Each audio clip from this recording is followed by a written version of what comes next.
In engineering in general, and certainly underwater robotics in particular, it's really important to minimize complexity, get rid of extra things that can fail, as failures can cause lots of downtime, can be a big problem.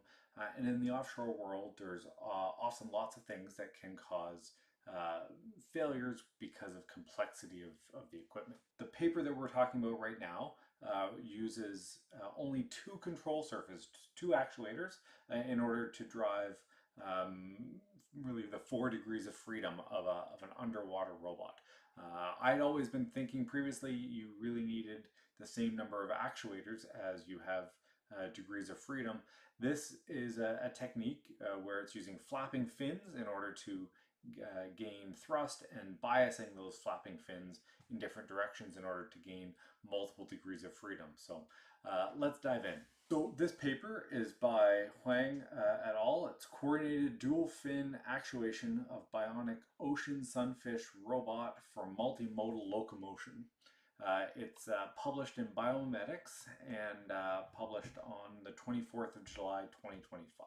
They really focus on having a controllable vehicle, but controlling it with a lot of simplicity to the design that they've implemented. And so we'll take a look at the design here. Based off of this Mola, the ocean sunfish that you can see here on the left, and really modeled the two fins, the dorsal fin and the anal fin, as the upper fin and the lower fin of this 3D printed vehicle made of two halves. And it's really quite simple in design from a mechanical standpoint also. Has the two actuators with a shaft seal for the fin, the upper fin and the lower fin. It has then some internal electronics, a charging port and a switch to turn things on, and the internal battery. We'll take a look at the electronics down here next.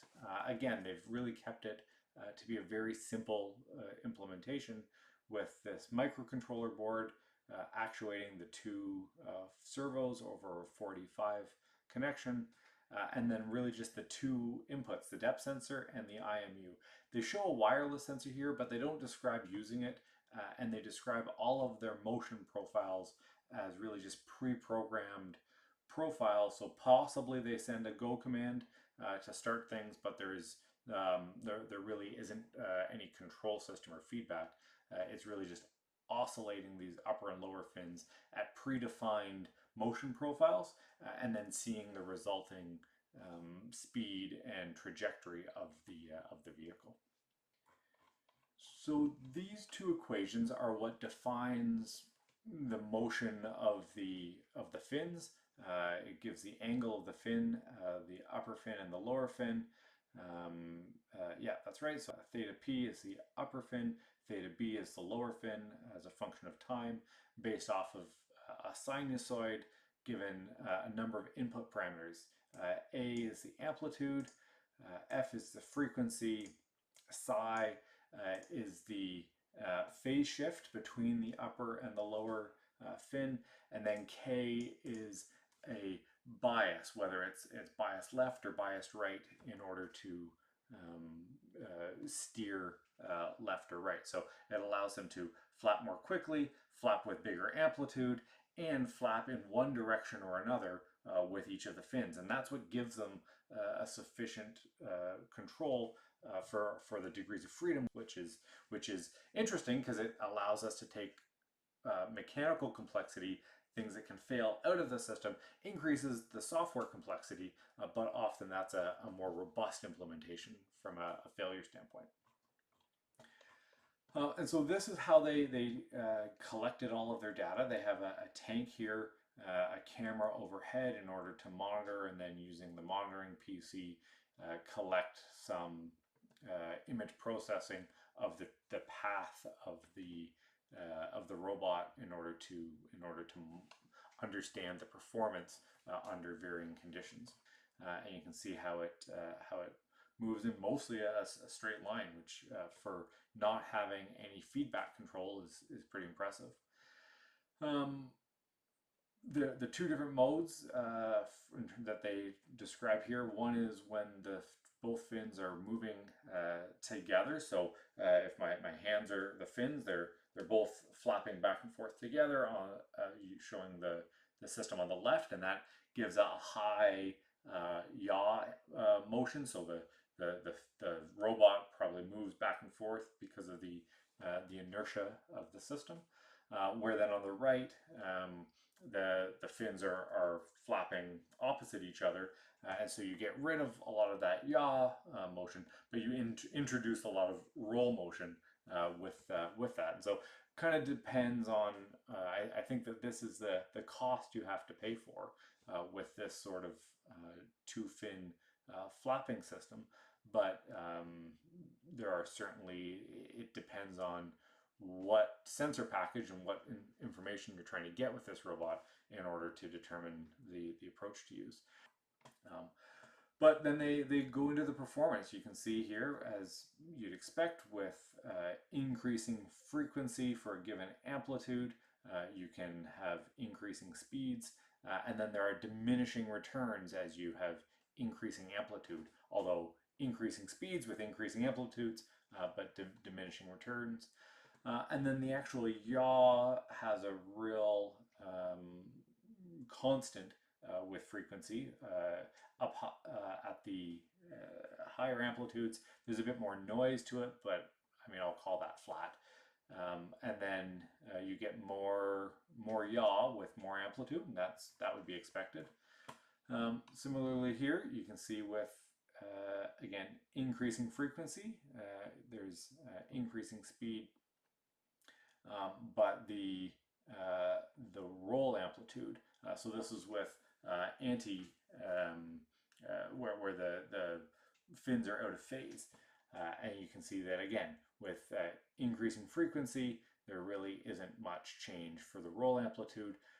But there is a pretty consistent downward trend for all amplitudes. So I almost wonder if at these increasing frequencies, are these the input amplitudes or the achieved amplitudes? Are the fins actually achieving the amplitudes that they're being commanded to at these high frequencies? So a question possibly for the researchers.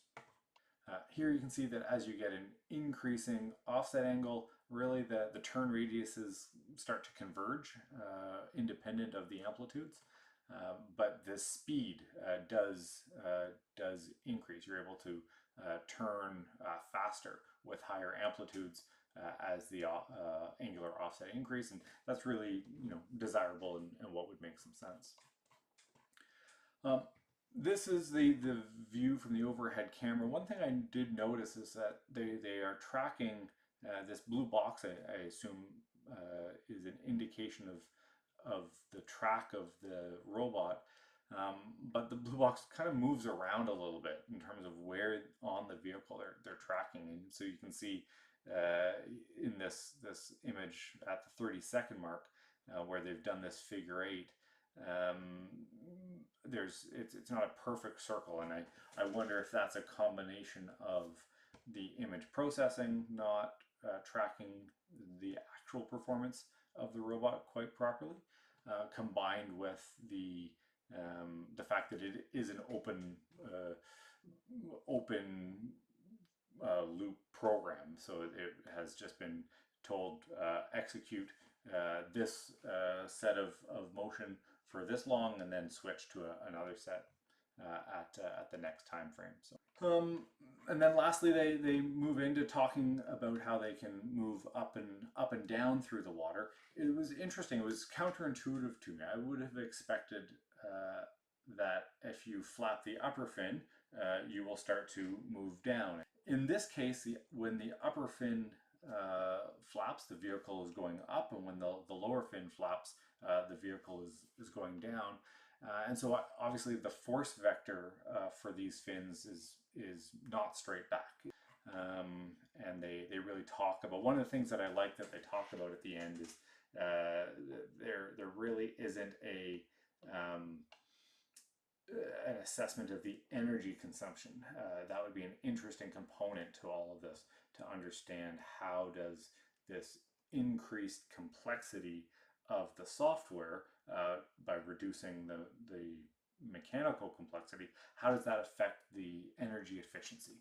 Because energy efficiency, as we know, is a big thing for underwater autonomous vehicles.